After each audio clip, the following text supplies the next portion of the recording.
Hallelujah. सभी को जय मसीह की। खुदावन के अनुग्रह में आप सभी का स्वागत है आपके चैनल गॉड्स एंजल में। हम मत्ती में चल रहे हैं और हम आज मत्ती के तीसरे अध्याय की कुछ आगे की आयतें पढ़ रहे हैं, जिसमें हम 9वीं, 10वीं, 11वीं और 12वीं आयत पढ़कर उसमें से खुदा हमें क्या कहता है उसमें सीखने और समझने की कोशिश करेंगे। तो समय बर्बाद ना करते हुए वचन की ओर चलते हैं। खुदा का वचन कहता है, मत्ती तीसरा अध्याय 9वीं आयत, और अपने अपने मन में ये ना सोचो कि हमारा पिता इब्राहिम है, क्योंकि मैं तुमसे सच कहता हूँ कि परमेश्वर इन पत्थरों से इब्राहिम के लिए संतान उत्पन्न कर सकता था। खुदा का वचन आज हमें कह रहा है कि अपने अपने मन में ये मत सोचो कि हम बहुत बड़ी मिनिस्ट्री के हिस्सा हैं, कि हमारा पास्टर बहुत अभिषिक्त है, या हम किसी चर्च के साथ जुड़े हुए हैं, किसी अच्छे ग्रुप के साथ जुड़े हुए हैं, या हम बाय बर्थ क्रिश्चियन हैं। किसी भी बात का घमंड ना करें, क्योंकि जो क्रिश्चियनिटी है, जो मसीहत है, जो मसीह है, वो कोई धर्म नहीं है। मसीह यीशु परमेश्वर के साथ एक रिश्ते की बुनियाद है, एक मध्यस्थ है। अगर मसीहत में आने के बाद आपने परमेश्वर के साथ रिश्ता कायम नहीं किया है, तो अभी तक आपने मसीह को नहीं पाया है। किसी भी तरह का घमंड जो आपको ऐसा लगता है कि हम इस चीज़ के साथ जुड़े हुए हैं या इस चीज़ के साथ जुड़े हुए हैं तो हमें वो अनंत जीवन दे सकते हैं, हम स्वर्ग में जा सकते हैं, तो ये एक भरमावा है, ये एक भरमाने वाली बात है। आप इसमें से बाहर निकलें। कोई भी घमंड आपको स्वर्ग में नहीं लेके जा सकता। बड़ी छोटी सी बात समझने के लिए है कि एक स्वर्गदूत जिसका नाम लूसीफर था, और वो परमेश्वर के सिंहासन के सामने खुदा ने उसको अद्भुत रीति से रचा, उसमें मानिक, उसमें सितार, उसमें सब चीजें सजाई और रची। विश्वास कीजिए कि उसमें एक घमंड आया तो वो स्वर्ग का स्वर्गदूत जो परमेश्वर के सम्मुख रहता था, उस घमंड के भार की वजह से स्वर्ग से नीचे धरती पर गिरा दिया गया और आज वो शैतान कहलाता है। अगर उसके घमंड का भार उसको स्वर्ग से नीचे ले आया, तो ऐसा कौन सा घमंड है जो हमें स्वर्ग में ले जाएगा? कोई भी नहीं। घमंड आपको धरती से ऊपर उठने ही नहीं देगा, इवन कि आपका परमेश्वर के साथ रिश्ता तोड़ देगा। खुदा का वचन कहता है, परमेश्वर घमंडियों का विरोध करता है और दीनों पर अनुग्रह।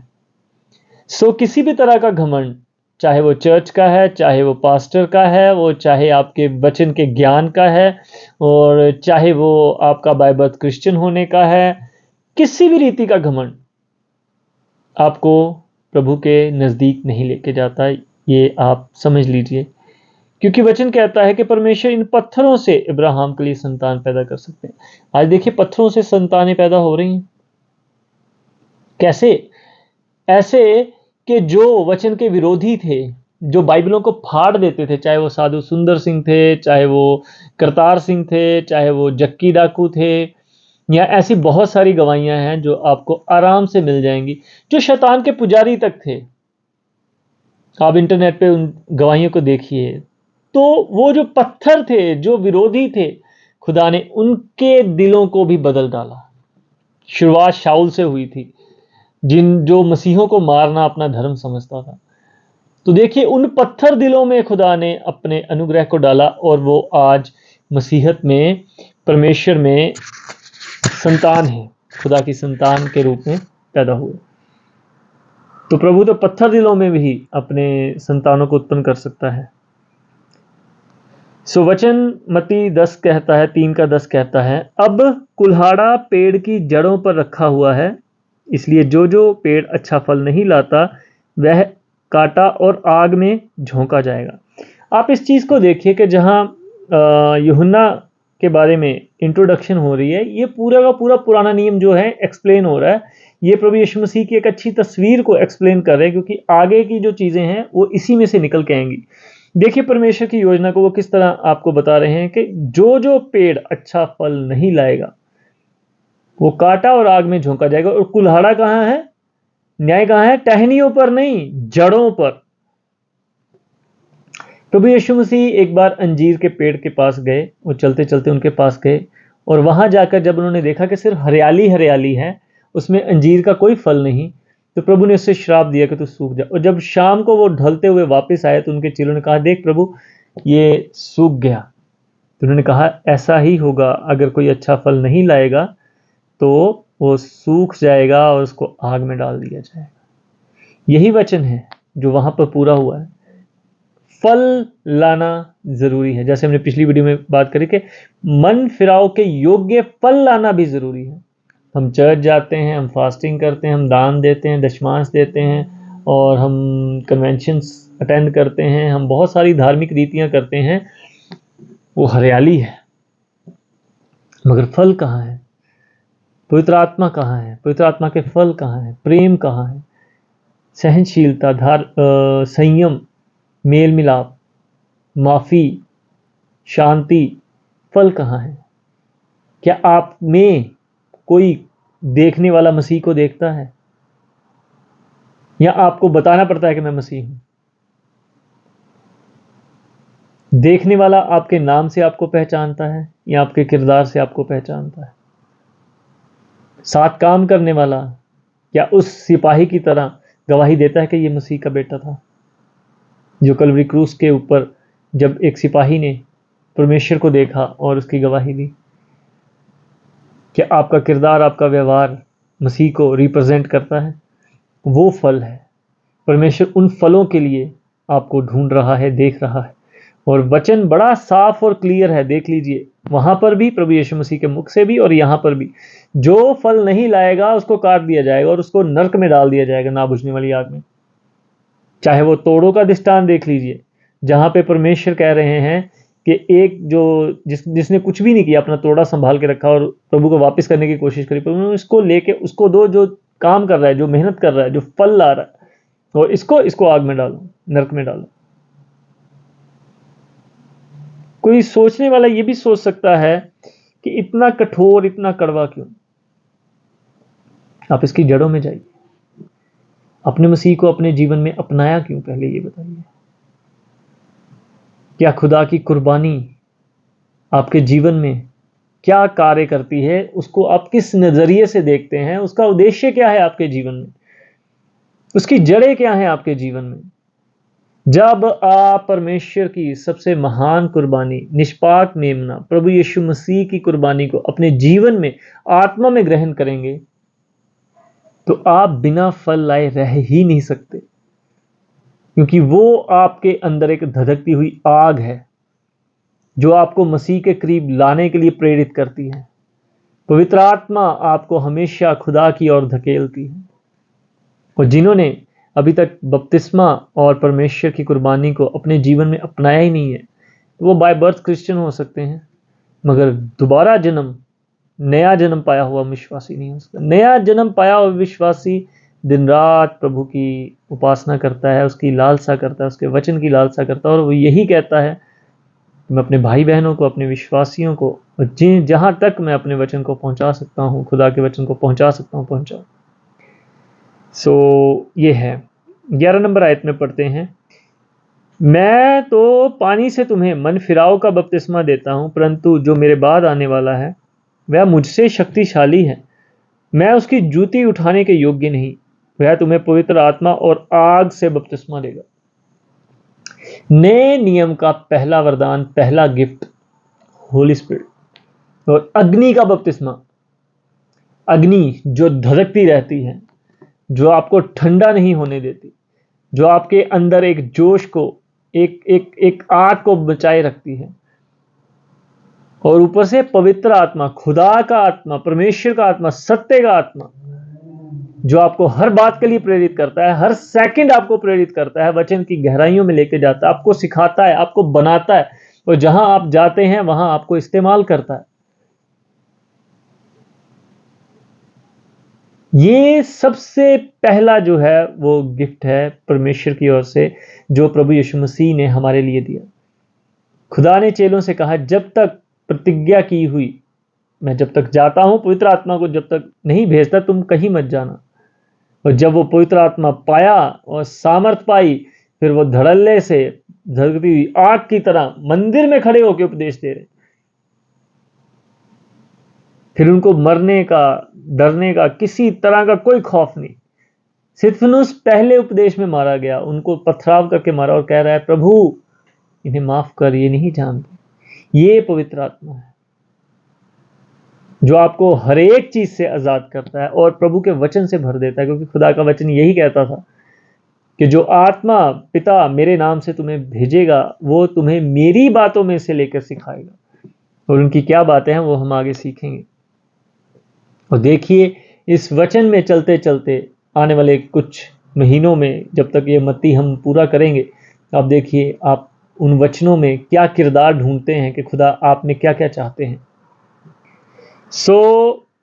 हमारे नए नियम का, नई वाचा और नए नियम के विश्वासी का पहला कदम और पहला वरदान और पहला गिफ्ट जो हमने मांगना है खुदा की ओर से, वो है पवित्र आत्मा। क्योंकि लूका में, मत्ती में तो लिखा है साथ की साथ में मांगो तो दिया जाएगा, मगर लूका में जब आप पढ़ेंगे ना, मांगो तो दिया जाएगा नीचे लिखा हुआ है। क्या वो अपने मांगने वालों को पवित्र आत्मा ना देगा? तो वहां जो लिखा हुआ है मांगो तो दिया जाएगा, उसका रेफरेंस आप पढ़िए लूका में, वो है पवित्र आत्मा मांगो तो तुम्हें दिया जाए।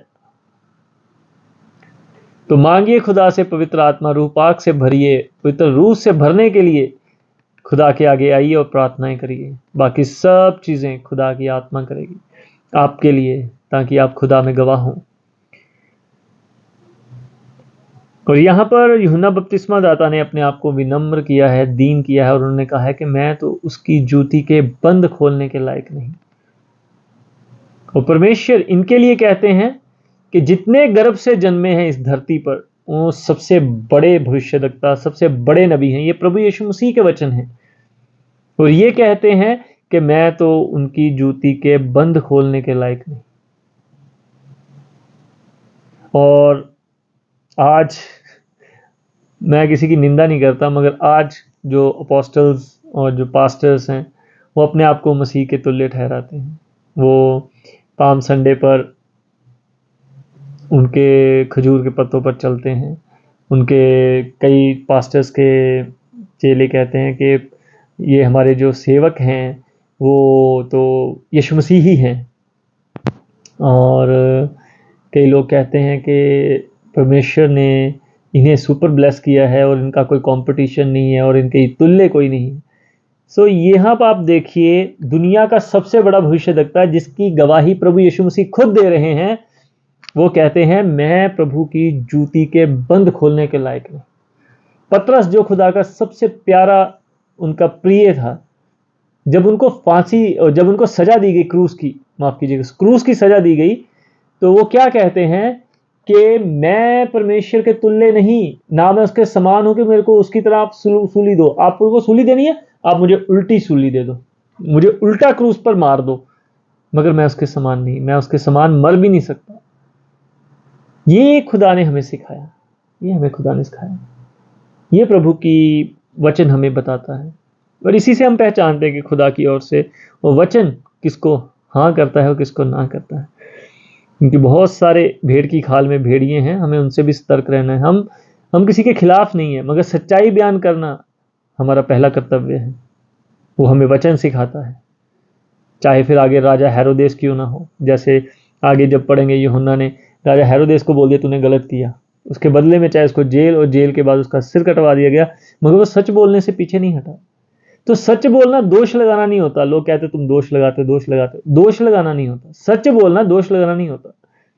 इसके आगे जब हम इस वचन पे पहुंचेंगे फिर हम आप पे बात करेंगे कि दोष लगाना क्या होता है। हम आगे वचन पे चलते हैं। उसका सूप उसके हाथ में है और वह अपना खलिहान अच्छी रीति से साफ करेगा। वह अपने गेहूं को खत्ते में और भूसी को उस आग में जलाएगा जो बुझने की नहीं। हमने पिछली वीडियो में भी बात करी थी कि अगर कोई न्यायी है और वो सच्चा नहीं है तो क्या आप उसको न्यायी मानेंगे? अगर कोई न्याय करने बैठा है और वो पक्षपात करे, क्या आप उसको न्यायी मानेंगे, सच्चा न्यायी मानेंगे? बाइबल का खुदा सच्चा न्यायी है। उन्होंने तो अपनी संतान तक को बोला कि उसको मैं नरक में डाल दूंगा अगर वो अच्छी रीति से नहीं चलेंगे तो। और जो गैर कौमें हैं वो आकर परमेश्वर के सिंहासन के साथ बैठेंगे, याकूब के 12 गोत्रों के साथ वो न्याय करेंगे। हृदय देखता है खुदा, नया नियम पूरे जगत के लिए है, और जो विश्वास करता है वो है। आपकी बाय बर्थ क्रिश्चियन होना, आपका किसी चर्च में जाना, कोई चीज़ आपको नहीं बचा सकती, क्योंकि मसीहत की जो जड़ें हैं, आप उस चीज़ को ले लीजिए। मसीहत की जड़ें हैं प्रभु यीशु मसीह के द्वारा। जो अदन के बाग में रिश्ता टूट गया था, प्रभु यीशु मसीह के द्वारा जुड़ा है। पहले तो आप प्रभु यीशु मसीह के द्वारा परमेश्वर से जुड़िए, वचन के द्वारा खुदा में बढ़िए, और पवित्र आत्मा के द्वारा अपने आप को पवित्र करिए। ये जड़ें हैं। इसके बाद चर्च जितनी चीज़ें हैं वो आपकी हेल्पिंग हैंड है, जो खुदा की ओर से आएंगे। आपकी फेलोशिप, आप जिससे वचन ले रहे हैं, जो प्रभु ने आपके लिए ठहराया है, ताकि आप उन चीज़ों में बढ़ें। जैसे हमारे वचन, हमारे चैनल का जो थीम है वो है मध्यस्थ। हम सब मध्यस्थ हैं। मैं मध्यस्थ हूँ, हमारे पास्टर मध्यस्थ हैं, आपके भी पास्टर मध्यस्थ हैं। वो जरिया है सिर्फ मात्र, ताकि आप प्रभु यीशु मसीह के द्वारा परमेश्वर के साथ रिश्ता गहरा करें। That's all. सो बाकी जो हैं, अगर वो परमेश्वर के वचन के मुताबिक नहीं चलते हैं, तो वो सिर्फ नरक के भोगी हैं। यहाँ तो इधर है, यहाँ तो इधर है, बीच में कुछ नहीं है। बीच में हम अपने आप को धोखा जरूर दे सकते हैं। और मैं वचन को इन आयतों, आज की वीडियो खत्म होने से पहले मैं एक चीज़ आपको मैं ज़रूर बताना चाहता हूँ। वचन जो आपके पास है, बाइबल जो आपके पास है, जिस भाषा में आप चाहते हैं उस भाषा में आपके पास है, उसका रेवलेशन, उसका प्रकाशन, उसका मकसद यही है कि आप खुद वचन को पढ़ें और परमेश्वर से कहें कि खुदा मुझे आप इनके अर्थ समझाएं, और जो आपके साथ प्रभु ने सहयोगी दिया है उनसे आप सीखें और खुद मेहनत करें। अपनी इस वचन को आपके हाथों तक पहुंचाने का मकसद और उद्देश्य खुदा का यही है कि आप परमेश्वर के साथ रिश्ते को गहरा करें किसी भी रीति से, क्योंकि ये वचन ही आपको परमेश्वर में बढ़ाता है। और किसी और की ऐनक से इन वचनों को मत देखें। मैं भी जो बोल रहा हूं, आप इन वचनों को सुनिए, इस प्रकाशन को सुनिए। तो मैं आपसे विनती करता हूं, आप इस वचन को फिर से पढ़िए और प्रभु से पूछिए कि प्रभु, इस वचन को मैंने उस भाई से, उस बहन से, उस पास्टर से सुना, क्या ये वचन यूं ही है जैसा उन्होंने बताया? अगर नहीं है तो मेरे जीवन से निकाल दे। अगर ऐसा ही है तो मेरे जीवन में बहुत ऐसे फल लाए और मुझे इसका कंफर्मेशन दे। तो प्रभु दूसरे के मुख को इस्तेमाल करेंगे आपको वही वचन दोबारा समझाने के लिए। इससे आपका रिश्ता गहरा होता है। और ये मैं वचन से बाहर नहीं बोल रहा हूँ। बीरिया की कलीसिया के बारे में मैं आपको बताता हूँ। बीरिया की कलीसिया, पौलुस ने बहुत सारी कलीसियाएं बनाई और उनको वचन लिखे, पत्र लिखे, क्योंकि उनमें बहुत सारी गड़बड़ी आ गई थी। उनको करेक्शन लिख रहा है, कभी किसी को कैसे कैसे करके। मगर बीरिया की कलीसिया उन्होंने स्थापित करी, उनको कभी कोई वचन, कभी कोई करेक्शन नहीं लिखी। क्यों? वो 3 लाइन में बीरिया की कलीसिया खत्म हो गई। उसके लिए प्रभु को और पौलुस को कोई चिंता नहीं थी। क्यों? वो कहते हैं कि पौलुस ने जो वचन दिया, उन्होंने खुद जाकर एक एक वचन को पवित्र शास्त्र में ढूंढा कि यूं ही है कि नहीं। इसका मतलब ये नहीं कि आप सिखाने वाले की डिसरिस्पेक्ट करें, नहीं, इसका कोई ऐसा मतलब नहीं है। और सिखाने वाला भी इस चीज का बुरा नहीं मानता, क्योंकि अगर वो मसीह में है तो, क्योंकि वो खुद चाहता है कि आप खुद मेहनत करें। काफी जब आप खुद मेहनत करेंगे तभी तो उसमें आप प्रभु में रिश्ता आपका मजबूत होगा।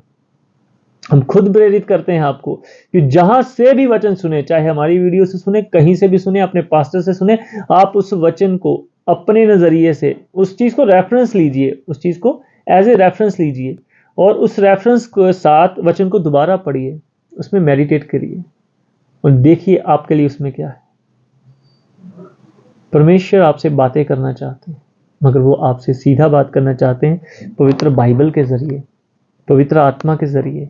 वो आपसे रिश्ता रखना चाहते हैं। बहुत सारी रूहें, बहुत सारी आत्माएं हैं जो आपसे जुड़ी हुई हैं और आपको इस्तेमाल करना चाहते हैं ताकि आप उनका बचाव करें, आप उनके लिए जरिया बने, उनके उद्धार का, खुदावंद के वहां तक पहुंचने का। ऐसा ना हो कि जब उन्हें जरूरत हो तो आप उन्हें अपने पास्टर के पास लेके जाते हो।